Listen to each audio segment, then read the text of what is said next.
Ahí. Ahí está. Bueno, como dije, vamos a seguir con nuestro estudio, que el título, bueno, la preparación es más o menos lo que pensé que podía llegar a englobar todo esto, pero eh, realmente es mucho más amplio y, y- y mucho más abarcante.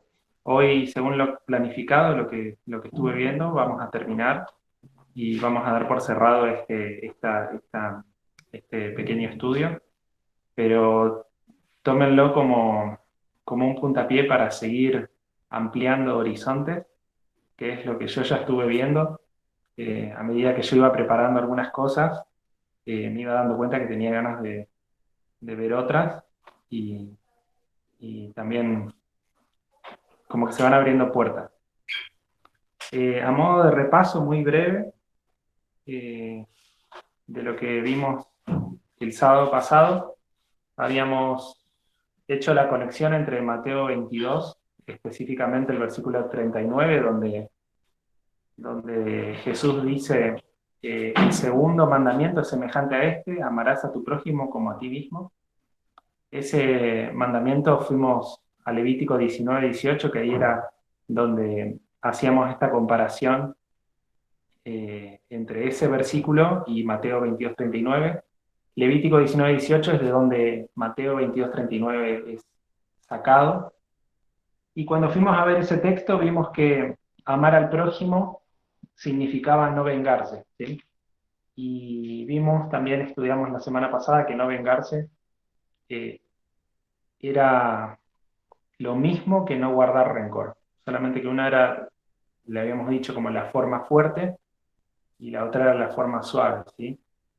Eh, Hicimos ahí un estudio más o menos de lo que significaba guardar rencor y vimos que Dios no hacía eso con nosotros, sino que Él hacía una de dos cosas: o nos perseguía para, para volver a reconquistarnos, por así decirlo, o nos dejaba ir, pero nunca guardaba esos sentimientos para después volcarlos hacia nosotros, y nosotros habíamos aprendido de que realmente amar al prójimo es una vara muy alta, ¿sí?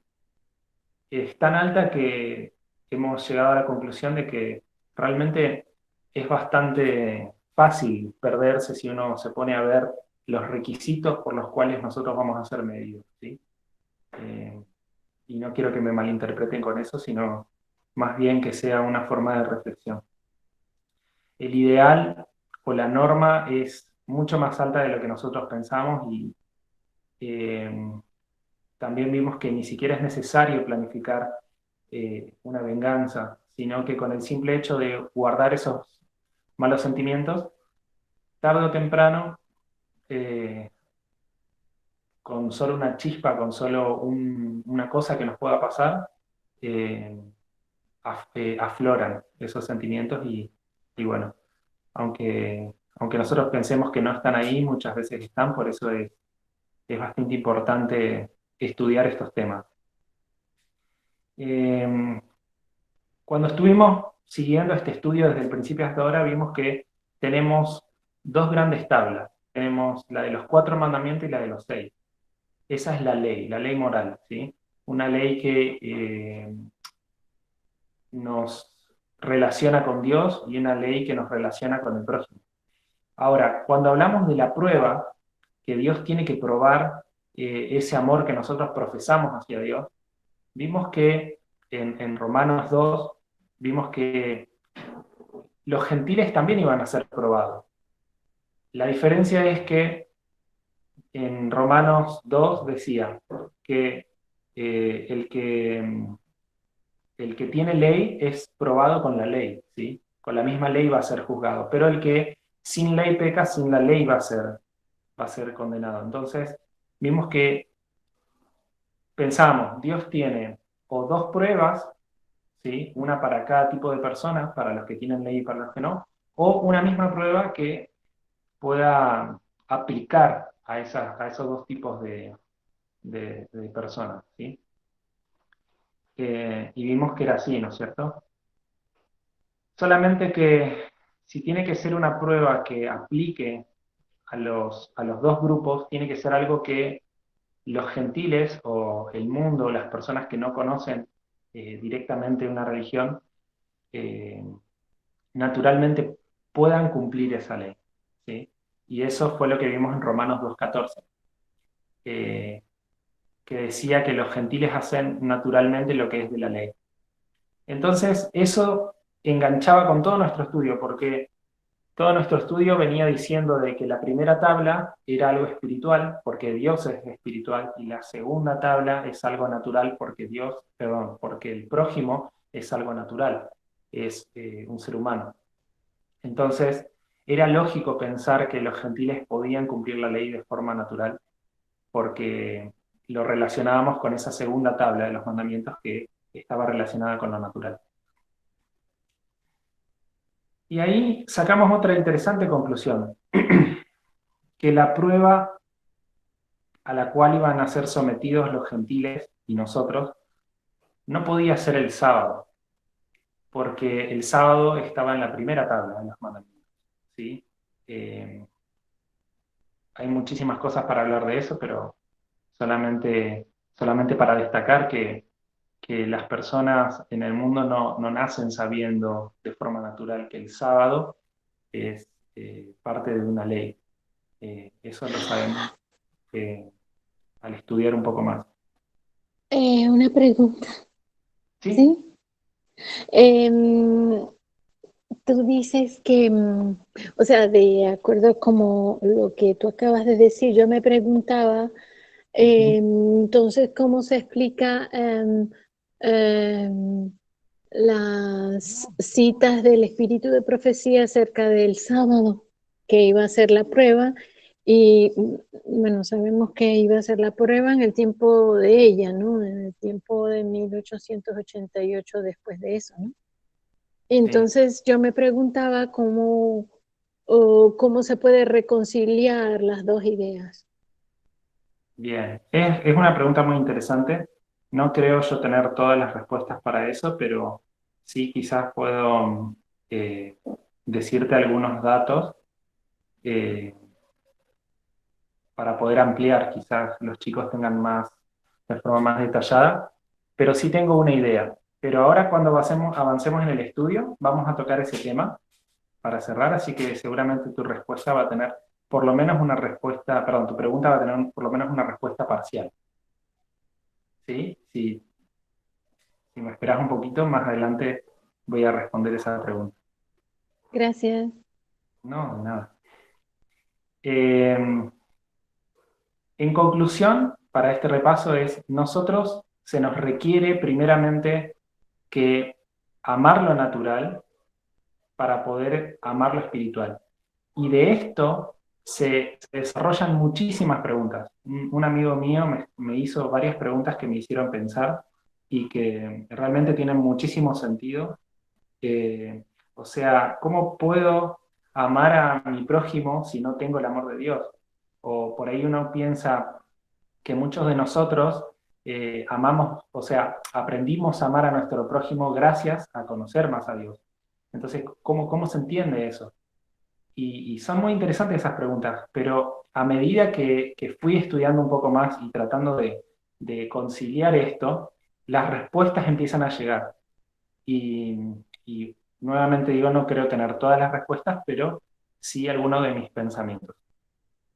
Eh, y bueno, la idea de este estudio ahora es ver si podemos responder la pregunta que hizo eh, Raquel, ¿era?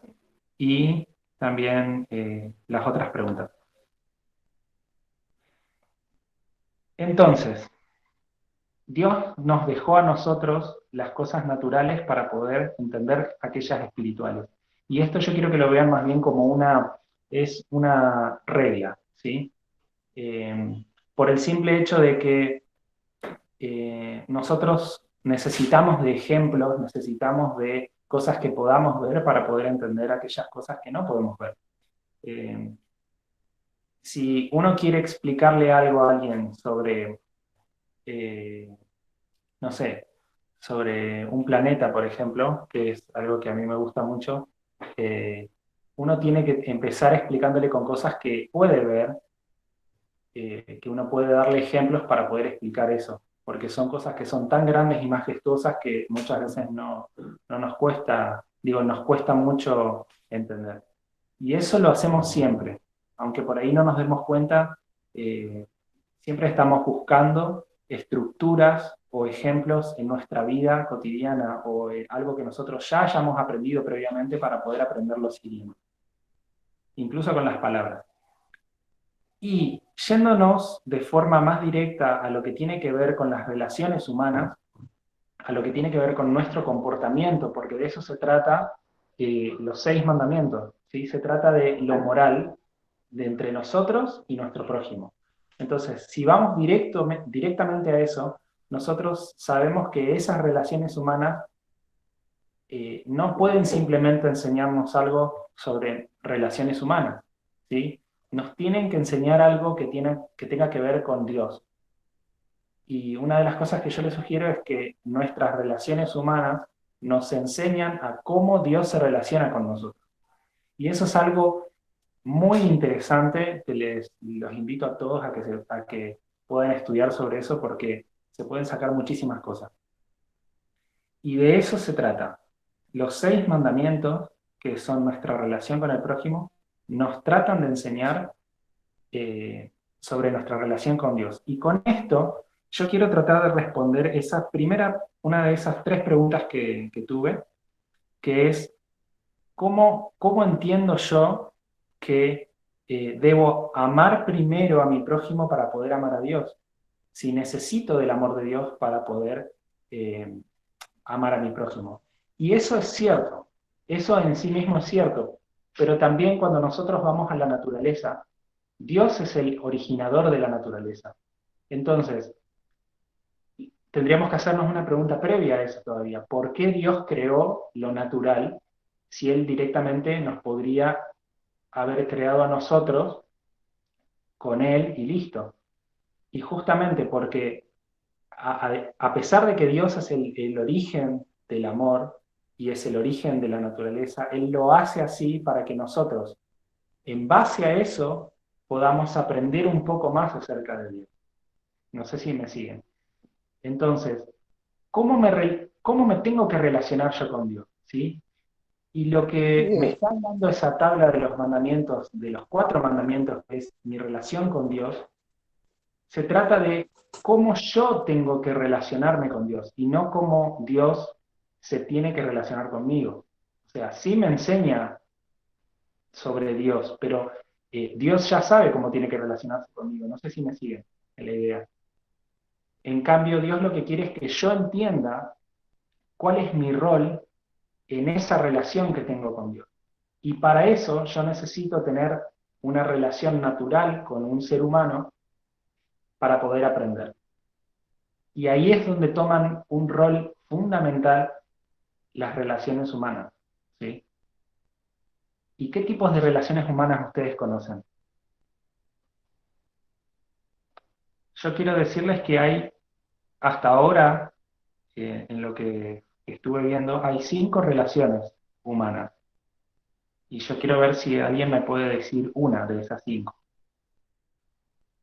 Tipos de relaciones, relacionamiento. Padre e hijo.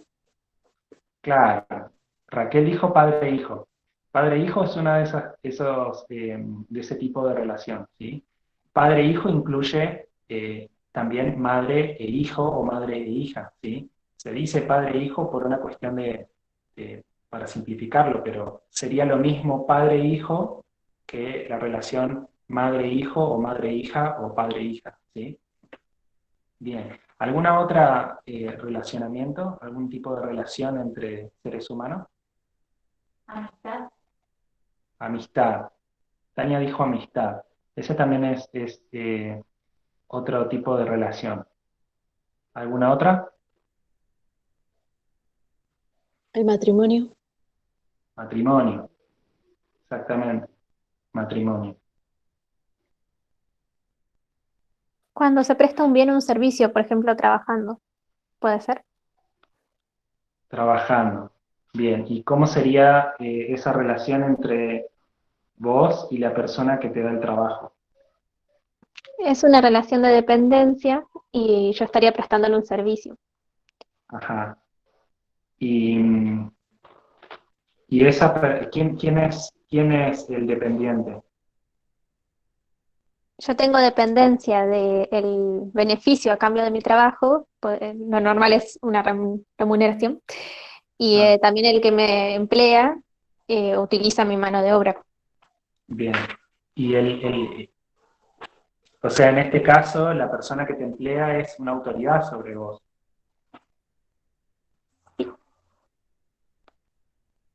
¿sí? ¿O no? Sí, sí.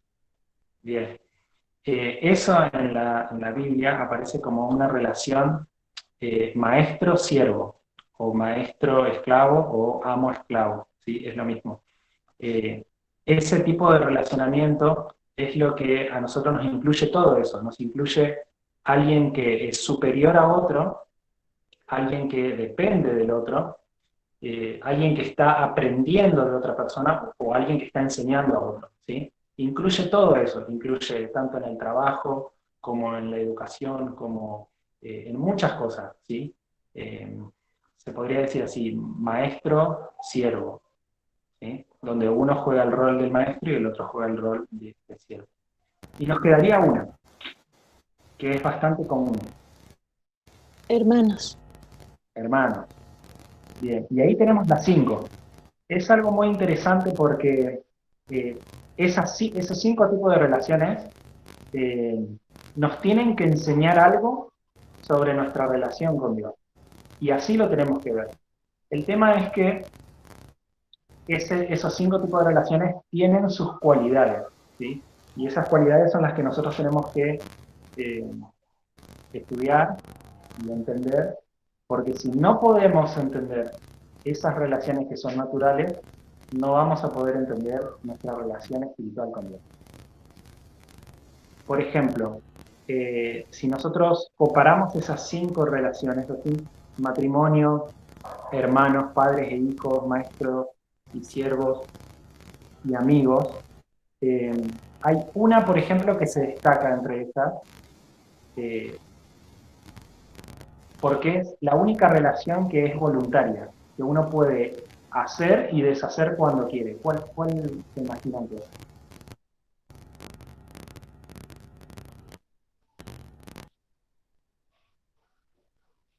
Amistad. Exacto, la amistad. La amistad, por ejemplo, tiene esa cualidad. La amistad es un tipo de relación en el cual uno puede eh, formar una amistad o puede romper una amistad, ¿sí? En cambio, los otros tipos de relaciones como que no tenemos esa flexibilidad. Eh, Bien, ¿y qué nos puede enseñar más o menos, así a grandes rasgos, no quiero que nos explayemos demasiado, cada una de estas relaciones? Por ejemplo, eh, en el caso de maestro y siervo, Mica, ¿qué crees que es lo que más te puede enseñar esa relación? ¿Me preguntaste a mí? Sí, Bueno, si la usamos, si estamos hablando de como parábola para aprender de Dios, es justamente la relación que tenemos con Él o mismo de Cristo, de sus palabras. Nosotros si lo vemos como maestro, lo necesitamos para aprender completamente todo, cómo funcionan las cosas. Y lo único que retribuimos a cambio es amor, el amor que damos al prójimo y el que le tenemos a Él. Esa sería nuestra obra y cumplir nuestra misión acá. No sé si sirve lo que dije. sí, sí, sí, por supuesto. Eh, Yéndonos más directo a lo que sería solo la relación natural, sin tratar de hacer una aplicación, las cosas que se me ocurrieron es entre una relación de un maestro y un siervo, ¿sí? Entre, por ejemplo, vos dijiste hoy en el trabajo, una relación de dependencia, es que primero sumisión, ¿sí? No sé si estás de acuerdo con eso, sumisión, autoridad, Ahora te entiendo mejor. ¿cómo? No, que ahora te entiendo mejor a qué te referías con aprender de la relación en sí, no. Claro, sin nivel de aplicación. sumisión, autoridad, obediencia, ¿sí? Trabajo, que es algo muy interesante que vos mencionaste, aprendizaje, ¿sí? Yo diría eso, quizás hay muchísimas más. Entonces, una vez que nosotros entendemos primeramente la relación, ahí es donde nosotros podemos decir, ok, ¿cómo esto se aplica a mi relación con Dios? ¿Sí? Y justamente Dios, en varias situaciones, Él es nuestro maestro, ¿sí? Entonces nosotros tenemos que lograr entender en qué momentos Dios es nuestro maestro, ¿sí? Después, relación padre-hijo, lo mismo, ¿sí? Relación padre-hijo, nosotros podemos ver que hay sumisión, autoridad, obediencia, aprendizaje, pero en este caso, a diferencia de maestro-siervo, vemos algo diferente que en maestro-siervo, que es que padre-hijo, ¿qué cosa podrías ver vos, te pregunto a vos, Mica, otra vez, de diferencia entre la relación maestro-siervo con padre-hijo? En las dos tenés sumisión, autoridad, obediencia, aprendizaje, pero ¿qué verías vos que lo destaca? Bueno, hay un lazo, se supone, ¿no? No siempre pasa en el mundo natural, pero hay un lazo afectivo porque en este caso no me elige a mí un maestro como discípulo o un patrón como trabajador, sino que ya soy su hijo. Ujú. Y también esto da ciertos beneficios en la relación porque al ser hijo de alguien también heredas ciertas cosas y Ah, es otro relacionamiento. exacto. Y al ser hijo, ¿qué beneficio es que vos tenés? Imagínate vos y tu papá o tu mamá. Y tengo beneficio a que me cuide, a que me brinde bienes, eh, a tener un hogar en conjunto, a que me... Tengo derecho, bueno, legalmente uno cuando es menor de edad tiene derecho a que su padre le preste tiempo, también atención, y no sé, Exacto. tengo que varias Muy, cosas. muy interesante lo que estás diciendo, porque esa es una gran diferencia entre maestro y siervo y padre-hijo. Padre-hijo hay una relación de cuidado y protección, ¿sí? Que además de lo otro en lo que se parece. Bueno, y así podemos analizar entre hermanos qué cosas podemos aprender de nuestra relación con hermanos, porque a diferencia de, por ejemplo, hermanos y amigos, ¿sí? Los amigos muchas veces pueden ser como un hermano, pero la diferencia es que nosotros los hermanos no los elegimos y a los amigos sí. Entonces, ahí es como que podemos comparar y contrastar esas relaciones y ver qué puedo aprender yo, ¿sí?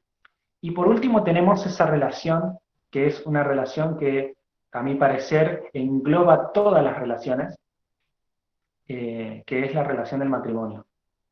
Y es algo muy importante y en esa es la que me quiero detener, porque el problema de todo esto es que como el matrimonio abarca todas esas relaciones, eh, muchas veces pasa que en el matrimonio las parejas, y especialmente los hombres, eh, no saben cambiar de tipos de relación dentro de la relación matrimonial, ¿sí? Entonces, para dar un ejemplo más conciso es, en el caso de lo que es el machismo, es una relación maestro-siervo constantemente dentro de una relación matrimonial. No sé si logré ser claro.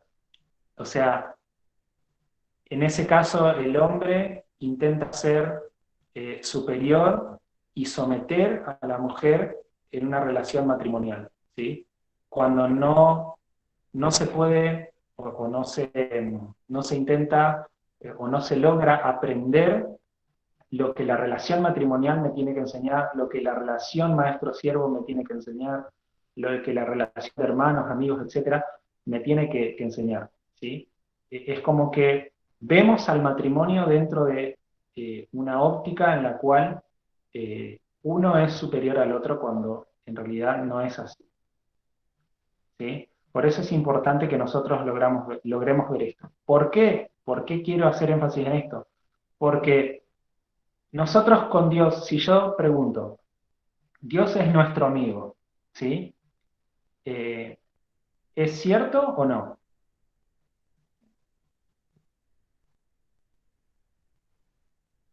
Sí, claro. Esteban, Ah, bien, Raquel. Es nuestro amigo, pero a la vez es nuestro padre o no, Raquel. ¿Qué pensás? Sí, también. Y también es nuestro hermano, también es nuestro maestro, ¿sí? Entonces, todas Sí, estas cosas están englobadas en una sola persona. Y eso es lo que yo les quiero remarcar hoy. Entonces, si yo solamente me relaciono con Dios de una forma de amigo únicamente, yo no voy a lograr entender todas las cosas que Dios me tiene que enseñar a través de las otras relaciones, ¿sí? Yo no me voy a someter a Dios, que es algo que tengo que hacer porque la relación maestro-siervo me lo dice. Yo no voy a brindarle mi amistad, sí, o bueno, en ese caso sí, porque solamente esa, no voy a, por ejemplo, eh, claro, respeto, no voy a lograr aprender todo lo que las otras relaciones, la relación del matrimonio, qué es lo que la relación matrimonial me tiene que enseñar acerca de Dios, ¿se entiende? Y nosotros hacemos lo mismo con Dios, lo tratamos o solo como un maestro, o sea, como un amo, y no sabemos que también es nuestro padre o nuestro amigo, nuestro esposo o esposa y nuestro hermano, y eso mismo que hacemos con Dios es lo mismo que hacemos en la relación matrimonial o incluso en las relaciones de amistades, porque también pasa dentro de las relaciones de amistad que hay uno que somete al otro, quizás no de forma física, pero sí de forma psicológica, donde uno está en relación de dependencia. Y es por eso que muchas veces vemos tipos de amistades donde uno puede decir es una amistad un poco tóxica, ¿sí? Por este caso. Entonces, cuando no entendemos nosotros las relaciones humanas, ahí es donde se genera desigualdad, ¿sí? Se genera desigualdad entre nosotros. Y en este caso, en particular, hablando específicamente del matrimonio, los que suelen fallar en esto son los hombres, porque son los hombres en los que no están dispuestos a ser amigos de su esposa, de sus esposas, no están dispuestos a someterse a la sabiduría de sus esposas, o piensan que bajo cualquier circunstancia el hombre tiene que ser superior a la esposa. Entonces cuando pasa eso, es cuando nosotros estamos abordando el matrimonio bajo la óptica de un tipo de relacionamiento, en este caso sería maestro-siervo. Y eso nos lleva a lo que es el machismo, ¿no es cierto? Bien.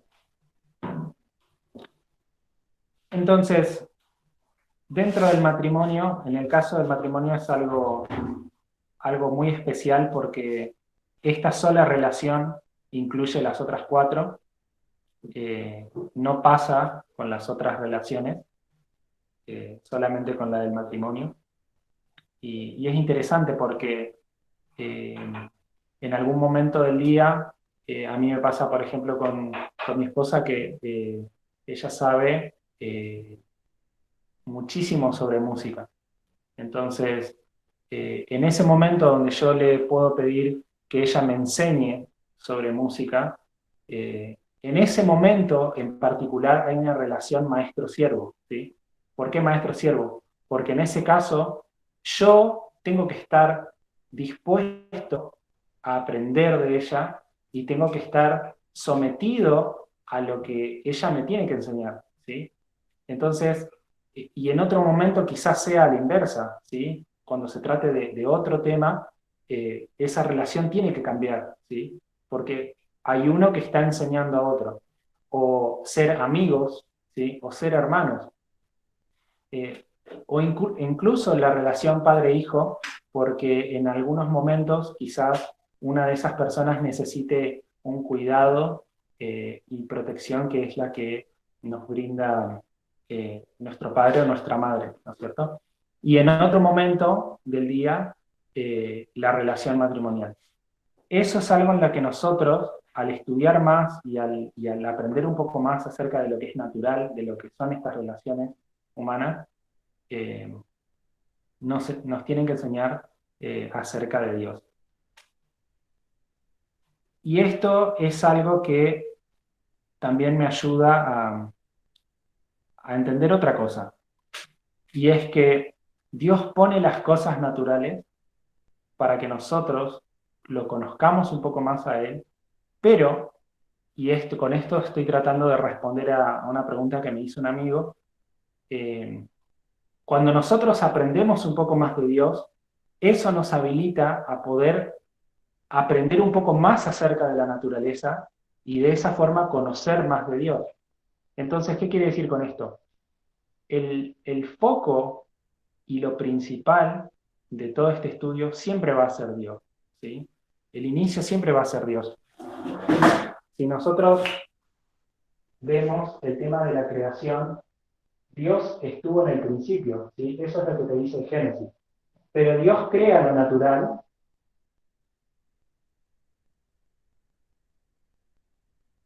y cuando nosotros aprendemos de lo natural, aprendemos más de Dios. Y una vez que aprendemos más de Dios, a la vez eso nos habilita a poder ver de una mejor manera aquello que es natural, y así vamos aprendiendo cada vez más acerca de Dios. Entonces, Dios siempre va a estar al principio de todo y va a ser el primero, pero nuestro método de enseñanza siempre va a ser a través de lo natural, por una cuestión de que Dios es infinito y es mucho más grande de lo que nosotros podemos llegar a entender.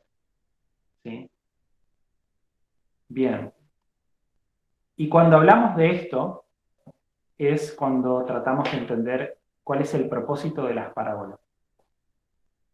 Nuestro entendimiento limitado acerca de las parábolas hace que nosotros solamente veamos parábolas en una historia que que Jesús nos cuenta en los evangelios. Pero no nos damos cuenta de que las parábolas es todo aquello natural que a mí me pueda enseñar sobre algo espiritual. Y a veces eso nos confunde. ¿Por qué nos puede confundir? Porque Jesús, en este caso,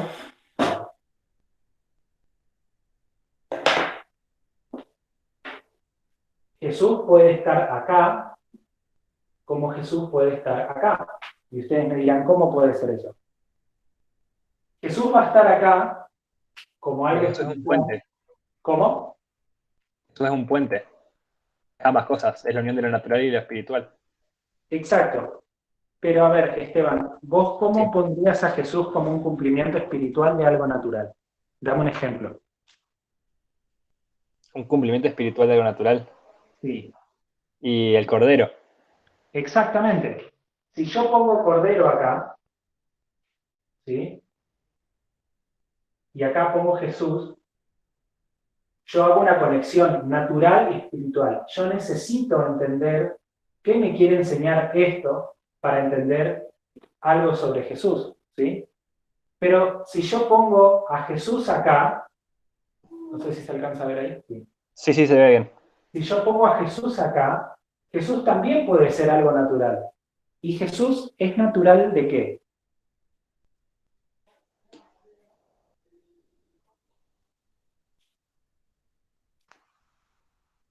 ¿Qué vino a mostrarme Jesús al venir acá a la tierra? De Dios. Es una imagen de Dios. Exactamente, y ahí es donde se cumple lo que vos estabas diciendo. Si yo pongo a Jesús acá abajo, pongo a Dios acá, ¿sí? Entonces, muchas veces este tipo de juego a nosotros nos hace confundir, nos hace pensar que Jesús es espiritual o Jesús solamente es natural, cuando pueden ser ambas, ¿sí? Si yo pongo, en vez de poner cordero acá, yo pongo maná, ¿Jesús acaso no es el maná también? Sí. Sí, entonces acá vemos eso, vemos que lo natural me enseña sobre algo espiritual, pero a su vez eso espiritual me ayuda a ver algo natural otra vez y poder aprender algo espiritual, ¿sí? El origen siempre va a ser Dios. Ese Entonces, es un buen ejemplo de algo que se puede hacer natural a espiritual, tomar lo espiritual, convertirlo a natural y ver lo espiritual realmente. Cordero Jesús, Jesús Dios, por ejemplo. Exactamente. Entonces quiero ir un poco más al punto para que se logre entender la idea. Todas las personas, voy a ponerme como ejemplo por una cuestión de que yo, por ejemplo, no nací en la iglesia adventista. Cuando yo vine a este mundo, yo no sabía nada de Dios, ¿sí? A esta persona no la conocía, pero en ningún aspecto, ni religión ni nada. No había escuchado. Sin embargo, sí tenía esto, en parte, ¿sí? Había parte que yo podía tomar de acá y lograr entender algo. O sea, yo me acuerdo momentos en la adolescencia donde he estado acostado en la plaza mirando al cielo y yo miraba el universo, lo natural, ¿sí? Miraba las estrellas y a mí me hacía pensar en decir, tiene que haber algo más grande, ¿sí? Porque esto es algo que no logro entender cómo puede estar sin esto, ¿sí? Pero yo nunca había escuchado sobre lo que hoy sé. Sin embargo, al conocer sobre Dios, en parte, ¿sí? ¿Por qué digo en parte? Porque siempre lo natural me tiene que hacer conocer más a Dios. Al conocer un poco más sobre algo espiritual, me ayuda a volver a ir a ver lo natural y lograr recolectar más información que me ayude nuevamente a entender un poco más aquello espiritual. Entonces, es un ciclo, ¿sí? Es un ciclo. Entonces, uno aprende algo natural, te ayuda a entender algo espiritual, pero a su vez, eso que aprendiste nuevo espiritual te ayuda a entender lo natural. Entonces, esto mismo se ve en las relaciones humanas. Cuando uno no nace con una Biblia bajo el brazo ni entendiendo algo sobre Dios. Uno nace y ¿a quién ve? A su mamá, a su papá, y eso ya es algo natural que te está enseñando sobre Dios, aunque todavía no hayas escuchado el nombre de Dios. No sé si me siguen la idea. Pero al aprender sobre Dios un poco más, cuando volvés a esa relación humana, en este caso padre-hijo o madre-hijo, lográs aprender muchísimo más cosas, ¿sí? Entonces, con esto, por ahí quería responder una de esas preguntas. Entonces, ¿cuál es el propósito de todo esto? ¿Cuál es el propósito de lo natural y lo espiritual? ¿Cuál es el propósito de la parábola? El propósito de la parábola es conocer a esta persona, ¿sí? Y yo les puedo asegurar que cada uno de nosotros, con todas las cosas que hemos aprendido, no podemos decir que conocemos todo de esta persona, ¿sí? Incluso, aunque veamos cara a cara a Jesús, vamos a seguir aprendiendo sobre esta persona durante la eternidad, ¿sí? Todo el tiempo vamos a ir teniendo revelaciones de esta persona que nos ayuden a entender un poco más. Y yo pienso que todos ustedes van a estar de acuerdo con eso.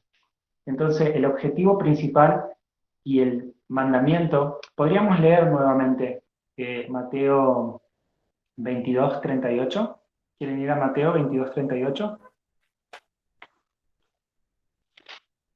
¿Leo? Sí, Mateo 22:38. Sí, dice, sí, 22:38 dice, este es el primero y grande mandamiento. Bien. ¿De qué mandamiento se refiere? El versículo anterior dice, amarás al Señor tu Dios con todo tu corazón y con toda tu alma y con toda tu mente. Y termina Exactamente. diciendo. Ujú. Bien. Entonces, ese es el primer mandamiento, y no solamente es el primero, sino El que más además grande. es el más grande, exactamente. Él es el primero y es el más grande. Entonces, ¿pero qué pasa? Nosotros, para poder aprender más de ese primer mandamiento, necesitamos de aquello que nosotros podamos ver y tocar, ¿sí? Entonces, ese es el propósito del segundo mandamiento. El segundo mandamiento sigue las mismas reglas, ¿sí? Sigue el mismo principio que el primero. Por eso dice, uno es amar a Dios y el otro es amar al prójimo. Tiene el mismo principio, las mismas reglas, pero son dos personas distintas. Solamente que una me tiene que hacer entender un poco más de cómo yo puedo amar a esa persona que es más importante y es más grande. ¿Sí? ¿Alguna duda hasta ahora? ¿Por qué sería tan grande ese mandamiento?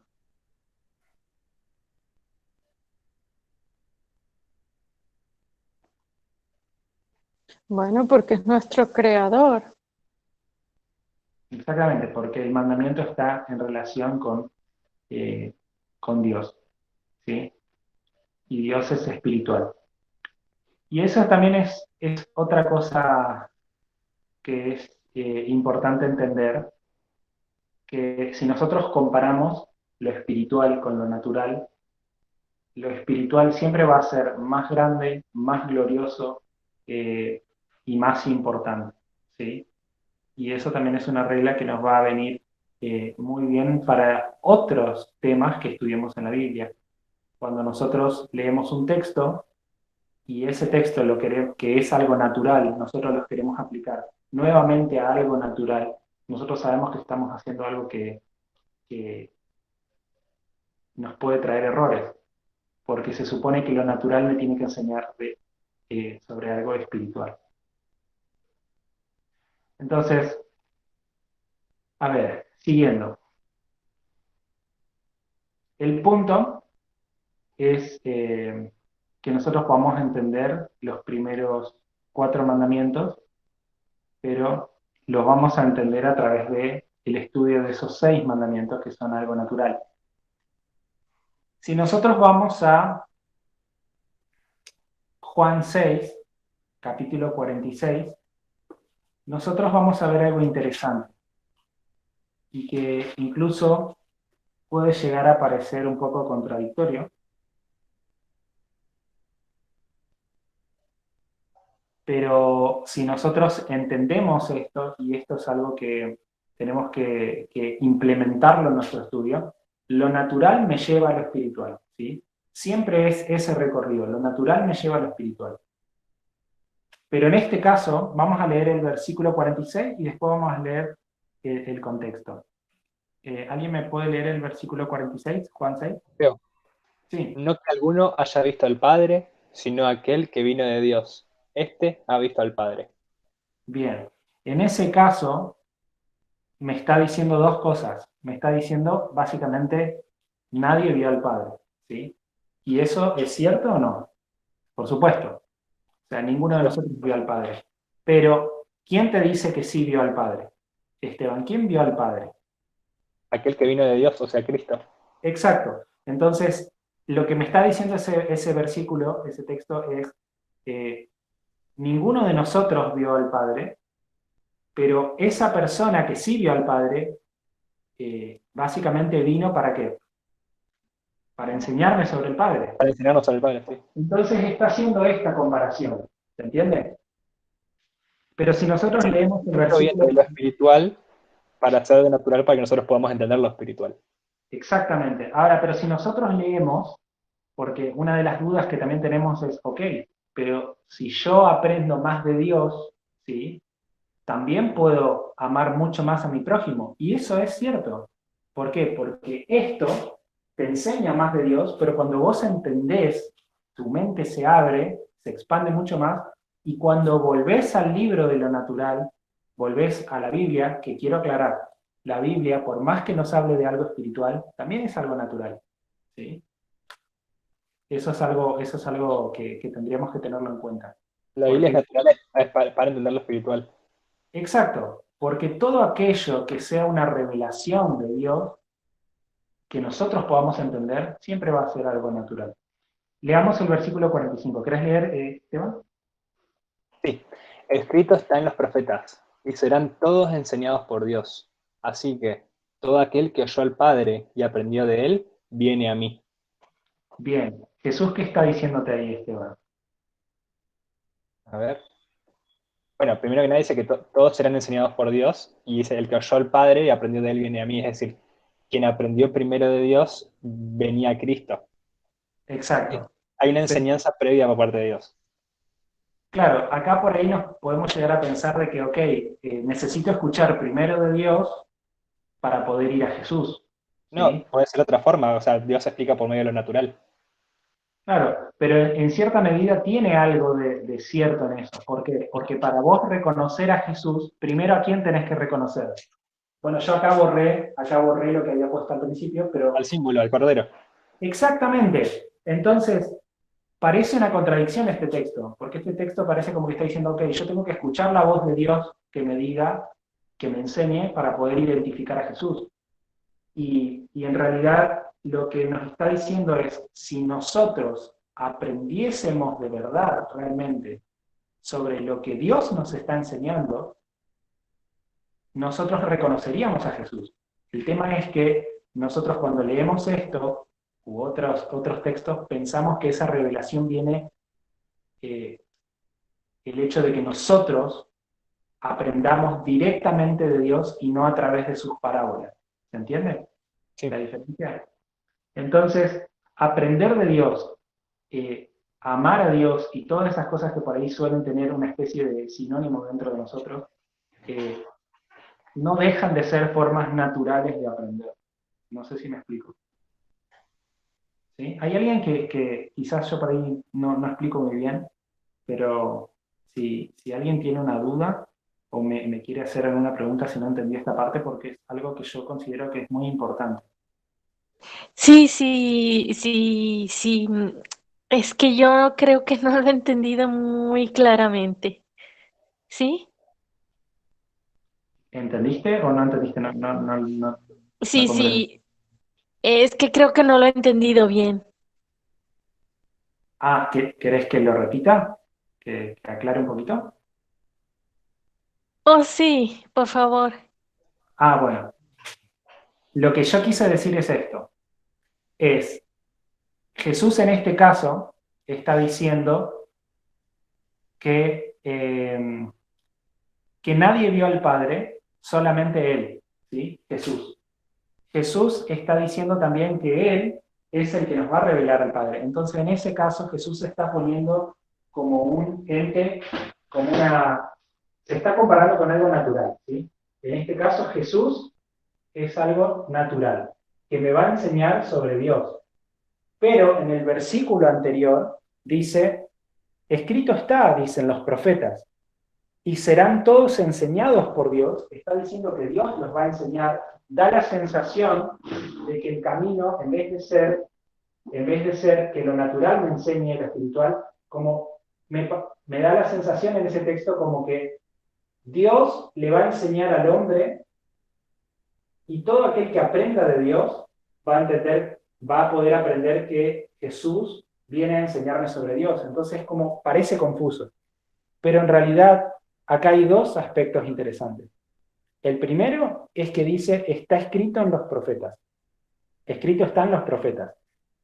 Y ahí es donde nosotros por ahí podemos tambalear. ¿Por qué? Porque cuando pensamos en la Biblia, nosotros decimos Biblia es algo espiritual, ¿sí? Hacemos así. Biblia es algo espiritual. Pero Biblia no es otra cosa que una revelación escrita, ¿sí? Es algo que Dios nos da a través de alguien natural, porque los profetas están acá, ¿sí? Cuando en realidad Biblia es algo natural, no es algo espiritual, ¿sí? Entonces, si nosotros en la Biblia, que es una revelación de Dios, es algo natural, nosotros entendemos que me habla de un cordero, ¿el cordero de quién me habla? La Biblia, que es algo natural, dentro de la Biblia está esto, el cordero. Un ejemplo, ¿no? El maná y hay muchas otras cosas más. Ese cordero a mí me va a enseñar sobre Jesús, que es algo espiritual, pero es algo espiritual del cordero.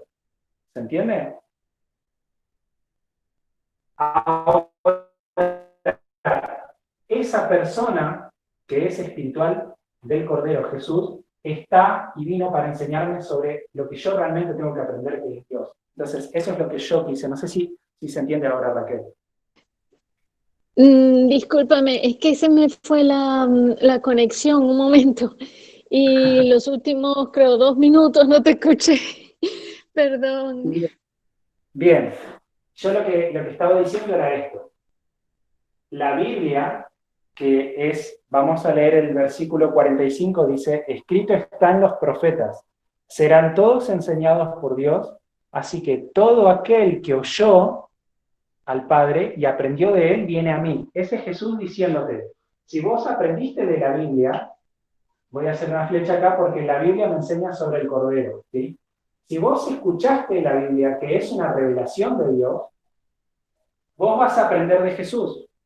Ese es el recorrido, ¿sí? Y yo lo que quise decir era dos cosas. Uno, la Biblia es algo natural. Es natural, ¿sí? Porque es una revelación de Dios. El Cordero es algo natural porque está en la Biblia y Jesús en este caso sería algo espiritual. ¿Me va siguiendo?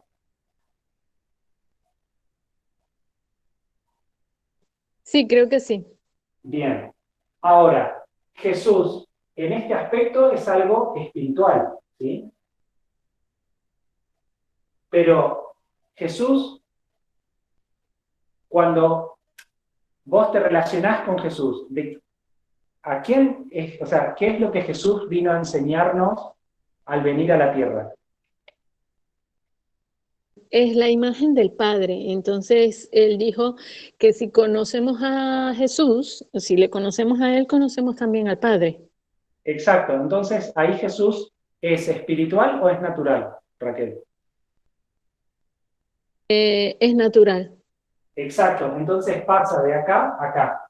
¿Se entiende?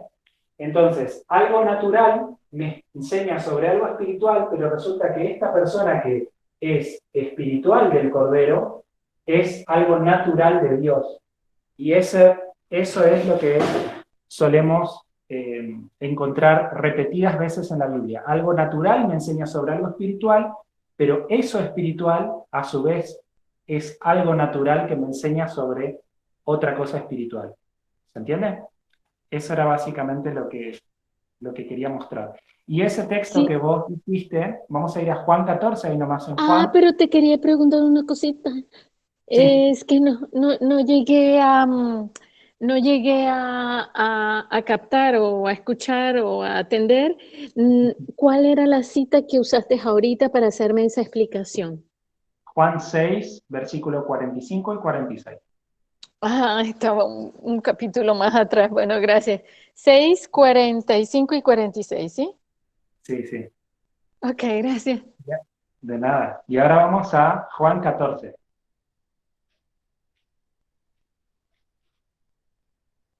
Y ahí está lo que vos mencionaste, Raquel.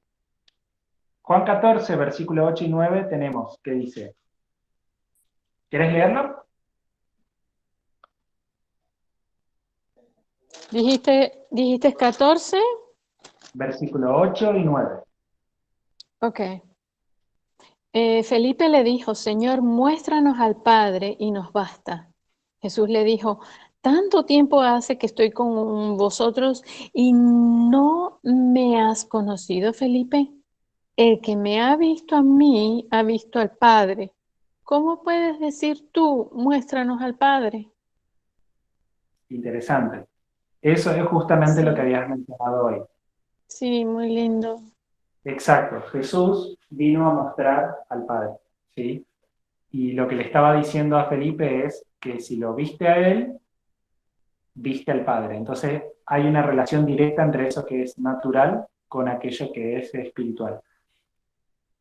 Pero en este texto encontramos otra vez lo mismo que veníamos viendo en Mateo 22, versículos 37 y 38, y es que, ¿qué es lo más importante para el ser humano? Dios. Para el ser humano, o sea, lo que inunda nuestra mente, lo que nosotros realmente queremos conocer, el objetivo nuestro es conocer a Dios. Nosotros queremos amar a Dios, nosotros queremos saber todo de ese ser, ¿sí? Pero a su vez las limitaciones nuestras es que la forma en la que nosotros tenemos que ir a aprender sobre ese ser espiritual siempre va a ser sobre la base de algo natural. Y esto es algo muy interesante, muy interesante. Y nos vamos a ir a la otra pregunta. Y la pregunta era, no me acuerdo, no sé si fuiste vos, Raquel, que hizo la pregunta, o quién, sobre el tema del sábado en la época de Elena de White. Y ahí Ah, es donde, sí, sí. Ujú. bien, ahí es donde se torna muy importante esto de las parábolas, ¿sí? Es algo muy importante.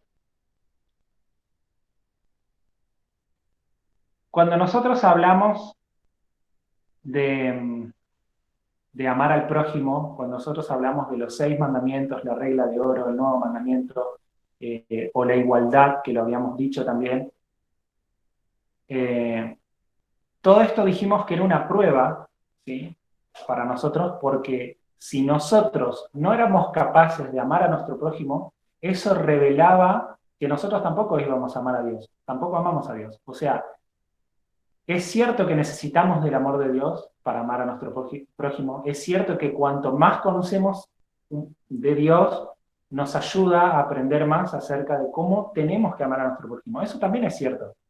Pero es como les decía, es como un ciclo. Lo natural me enseña sobre lo espiritual y cuando yo logro aprender algo sobre lo espiritual, al volver a lo natural me ayuda a recolectar muchísimo más información sobre quién es Dios. Y yo pienso que esto va a ser así por la eternidad. Vamos a seguir aprendiendo constantemente.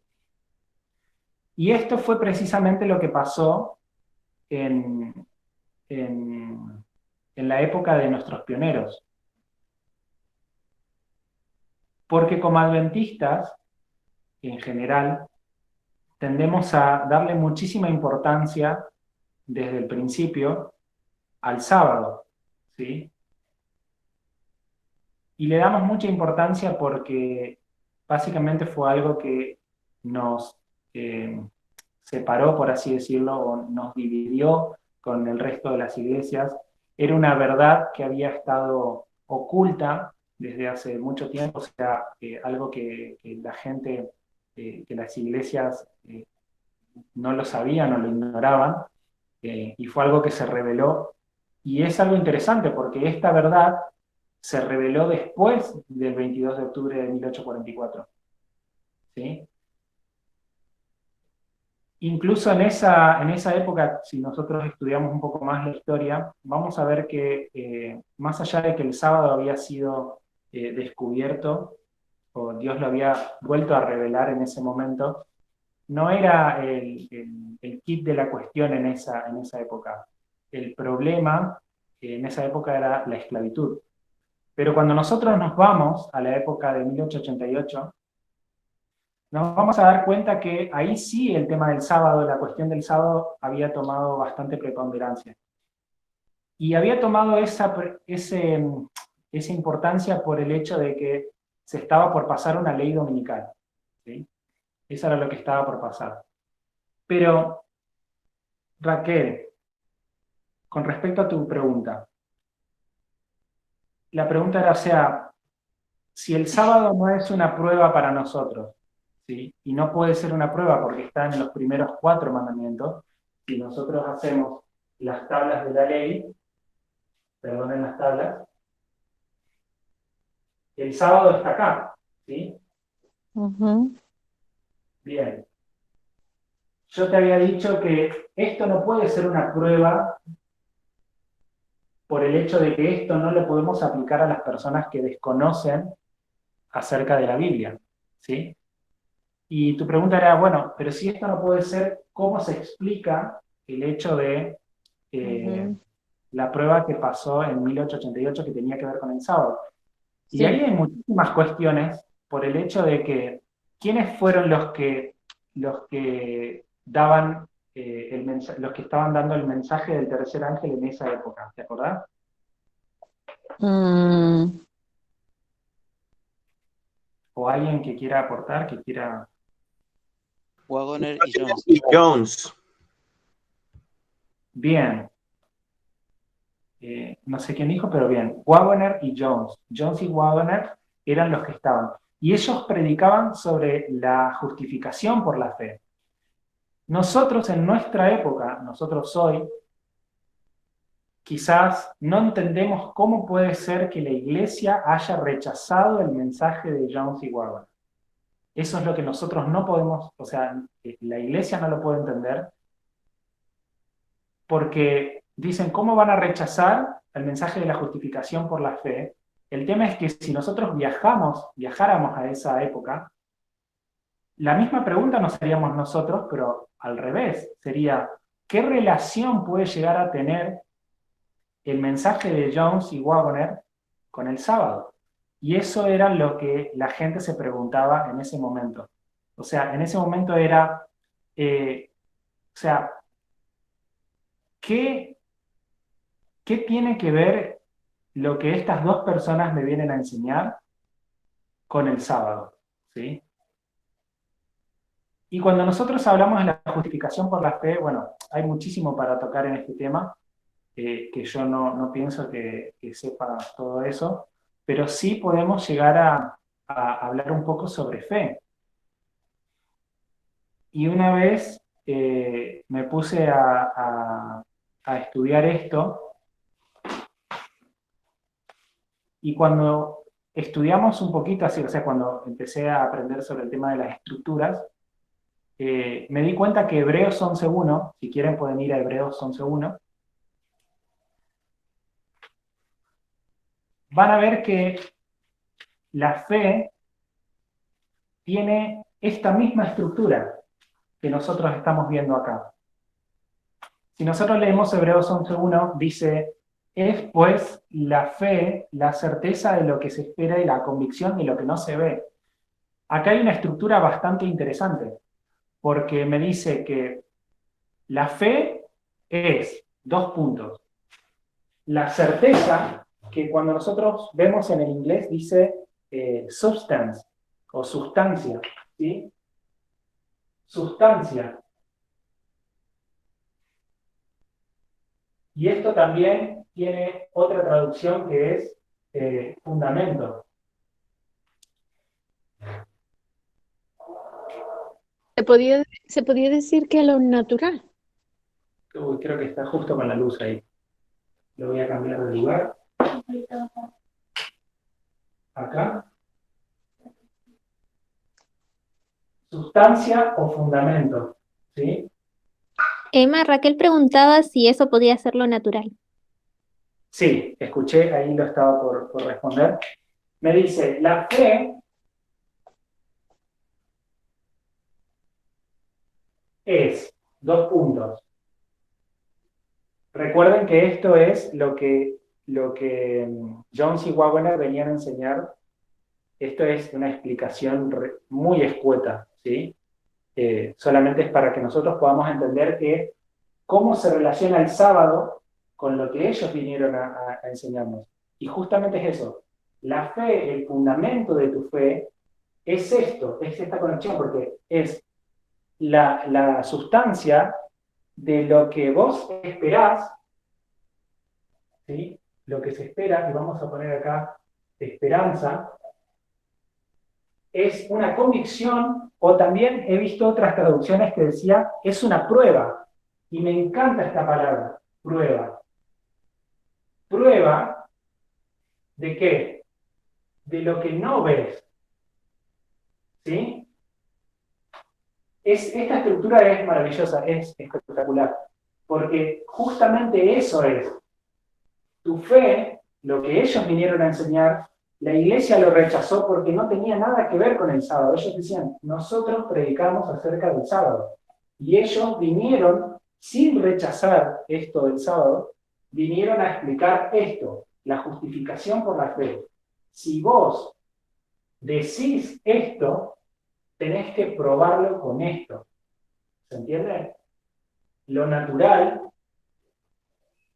y lo espiritual.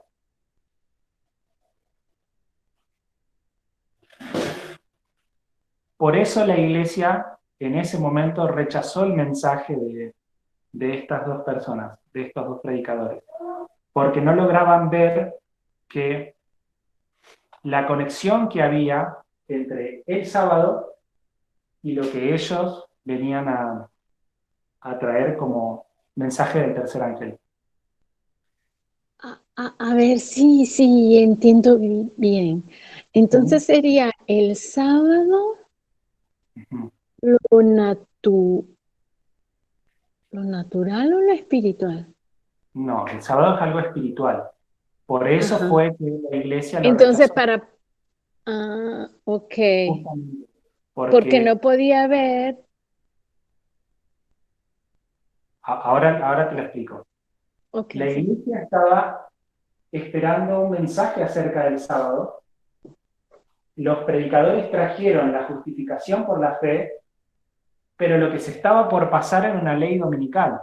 Ahora, cuando Jones tuvo que ir a defender sobre el asunto de la ley dominical, él no solamente combatió el asunto de la ley dominical, sino también él dijo, si fuese una ley sabática la que se estuviese pasando hoy, también estaría mal.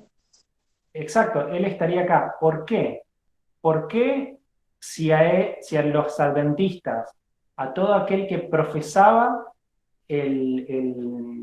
vamos a ponerlo así, si los adventistas profesaban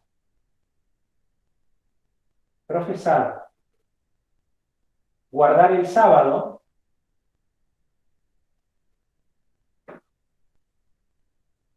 si los adventistas profesaban guardar el sábado y se les iba a dar un permiso, porque eso es algo interesante también en esa historia, a todos aquellos que eran adventistas, que decían guardar estos 10 mandamientos, o vamos a decirlo así, profesaban guardar el sábado, profesaban adorar a Dios, si se les iba a dar un permiso, ¿por qué Jones, que vino a enseñar esto junto con Wagner, el tema de la justificación por la fe, el tema del carácter, por qué ellos no aceptaron eso? Justamente por lo mismo. Pero quiero que alguien me diga por qué Jones no aceptaba ese permiso del sábado. ¿Por qué no? Porque am, es que se trataba de un derecho, se llama, creo en español, derecho inalienable, ¿no? Es Ajá, decir, algo que tú naces con eso, o sea, nadie te lo puede dar ni nadie te lo puede quitar, exacto. pero no, o sea, no sé por qué, pero en mi mente me falta como la conexión Y ahí voy con entre eso. Ok. la conexión es que al vos solamente aceptar esto, aceptar el sábado como verdad, vos te estás olvidando de esto, ¿se entiende? Tu prueba de que vos realmente sos un discípulo de Dios es qué haces vos con tu prójimo, qué haces vos con lo natural, ¿sí? El hecho de que el Estado quiera imponer un día como adoración está quebrando, o sea, se está tomando la atribución que tiene Dios de darte un derecho natural, es algo que forma parte de tu ser, ¿se entiende? Entonces, si nosotros... Está, ¿sí? perdón, está atropellando los 6 mandamientos de Dios. Exactamente. Entonces, si nosotros como adventistas solamente adoramos a Dios, pero no nos preocupamos por aquellas personas, ¿por qué? Porque lo mismo que pasa acá puede pasar con cualquier otro asunto, ¿sí? Y de hecho, esto lo tenemos que trasladar a nuestra época. Si nosotros profesamos amar a Dios, profesamos guardar el sábado y hacemos todas esas cosas que tienen que ver con lo espiritual, ¿sí? Con Dios, pero nosotros no luchamos por los derechos de aquellas personas que los están perdiendo, las personas de raza negra, los homosexuales, las mujeres, en fin, todas las personas que están incluidas en esto, nuestra profesión no sirve de nada. Por eso Jones dijo, si fuese una ley, un segundo, si fuese una ley que sea para el sábado, yo también estaría acá en contra de eso. ¿Por qué? Porque vos aparentás, o sea, el Estado aparenta que me está dando un derecho cuando es algo natural que yo ya tengo y todas las personas lo tienen. Y si yo no defiendo a mi prójimo, yo estoy demostrando que tampoco amo a Dios. ¿Se entiende la En conexión? principio, sí, yo creo que le entiendo. Yo estaba pensando entonces, si siendo así, si yo,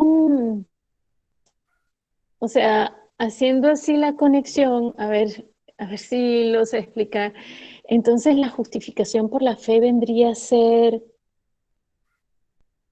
guardar los 6 últimos mandamientos. No porque yo pueda, pero es como decir, poder manifestarlo. ¿Lo estoy entendiendo bien?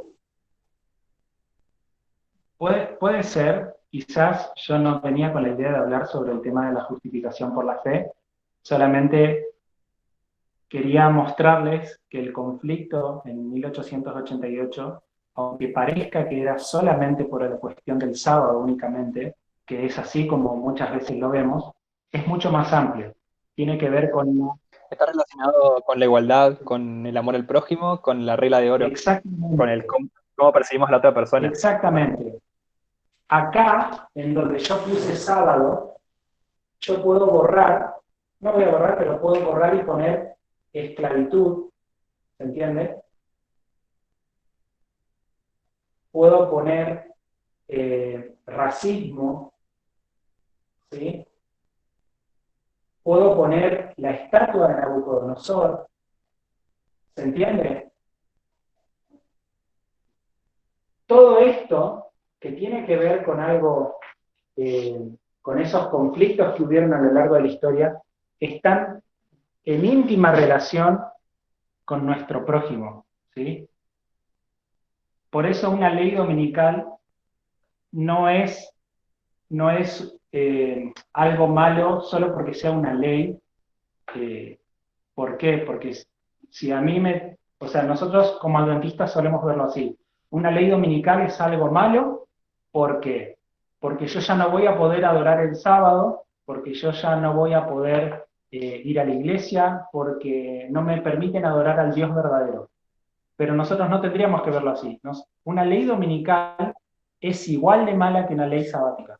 ¿Por qué? Porque nuestra forma de pensarlo tendría que ser, porque hay personas, ¿sí? Mi prójimo, que está siendo sometido y está siendo forzado a hacer algo que solamente su conciencia lo puede dictar a hacer. ¿Entiendes? Entonces, pero nosotros como adventistas tendemos a verlo de la otra forma. Lo tendemos a ver de la forma en la que fuimos acostumbrados a verlo y fuimos enseñados así, a verlo todo alrededor de Dios, todo alrededor de este ser, cuando en realidad, si nosotros queremos demostrar que amamos a este ser, la prueba va a ser a través de lo natural.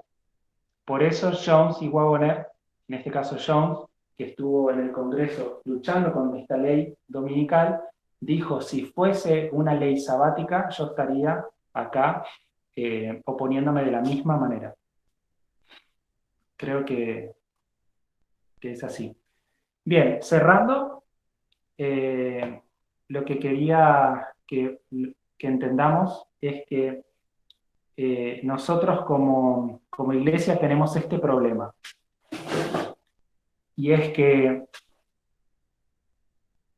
tenemos este mismo problema que tenían los judíos cuando vino Jesús por primera vez, y es que nosotros decimos y creemos amar a Dios, pero en realidad,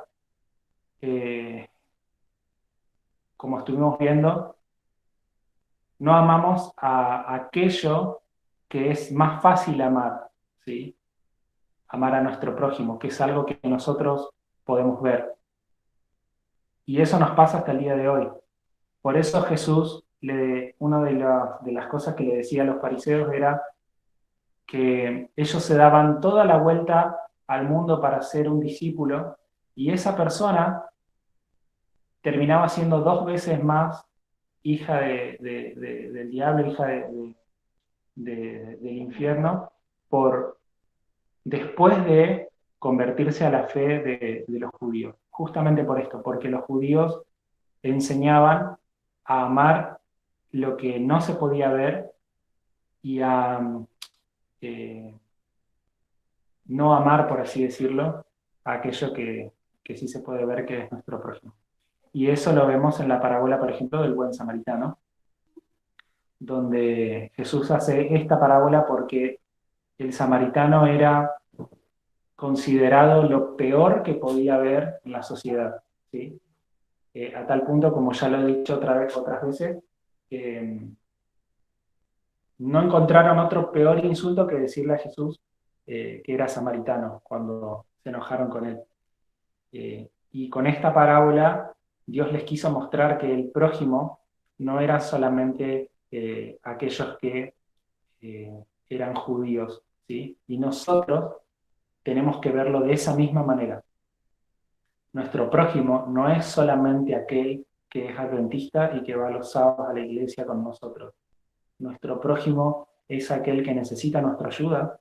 Nuestro prójimo es aquel que está siendo oprimido. Ese es nuestro prójimo, ¿sí? Y en este contexto en particular, en nuestra historia, hay ciertos movimientos que están pidiendo ayuda, ¿sí? Las mujeres, los movimientos feministas, los movimientos antirracismo, el movimiento LGBT, independientemente de lo que nosotros pensemos, son personas que tienen un derecho que es inherente, que nadie se los puede sacar, que nadie se los puede otorgar tampoco, porque forman parte de sí, y eso nosotros, como pueblo de Dios, que profesamos amar a Dios, nosotros primeramente tenemos que hacer lo que nos corresponde, que es amar a nuestro prójimo. Entonces, como para cerrarlo, la parábola, la metodología de parábola es lo que nos enseña esto. Nos enseña que el camino para poder aprender es a través de lo natural. De lo natural yo aprendo acerca de lo espiritual, ¿sí? Básicamente, sin parábolas, sin la metodología de parábolas, nosotros no podemos ser salvos por una cuestión de que Dios tuvo que hacerse hombre para que nosotros podamos entender algo más de Dios. Metodología de parábolas. Eso básicamente es todo. Bueno, espero que les haya gustado estos estudios que tuvimos.